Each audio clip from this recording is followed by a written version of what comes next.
স্কুলে দেওয়া হয়েছে, স্কুলে ম্যাডাম বলছে যে রাফা আগের থেকে কথা বলে, অনেক কথা বলে। শিশু বাচ্চা, নাম হচ্ছে রাফা, যে মায়ের কোনো কথা শুনতো না, ডাকলেও মায়ের দিকে মায়ের কথায় কোনো ভ্রুক্ষেপ করতো না, কথা বলতো না।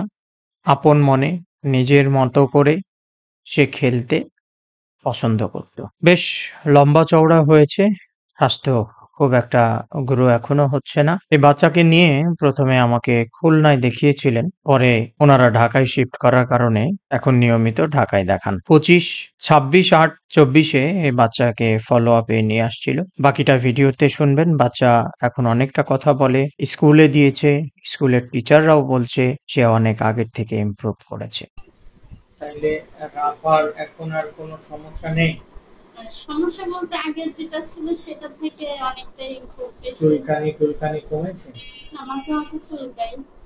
তো অ্যালার্জি তো আর এত সহজে ভালো করতে পারবো না, মাঝে মধ্যে চুলকায়। ঘুমের ঘরে মাঝে মাঝে চুলকাই। বিছানা কাঁথাগুলা রোদে দিবেন। নতুন কোনো কষ্ট আছে? না, এখন শুধু একটু স্বাস্থ্যটা একটু বাড়াইতে হবে, স্বাস্থ্যটা কম। অনেক কম। স্মরণ শক্তি কেমন? স্মরণ শক্তি আপনার আগের থেকে একটু বাড়ছে।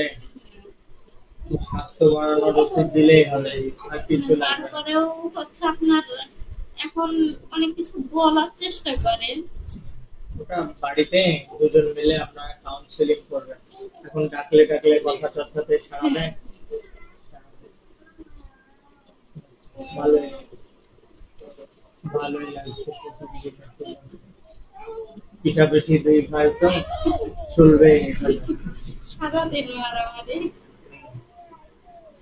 স্কুলে দেওয়া হয়েছে, স্কুলে ম্যাডাম বলছে যে রাফা আগের থেকে কথা বলে, অনেক কথা বলে। ছোটটার সাথে কথা বলতে লাগলে এমনি হয়ে যাবে। ও কথা শিখলে দুজন মিলে দেখবেন যে গল্প শুরু করবে। আর কি নেবে? ঠিক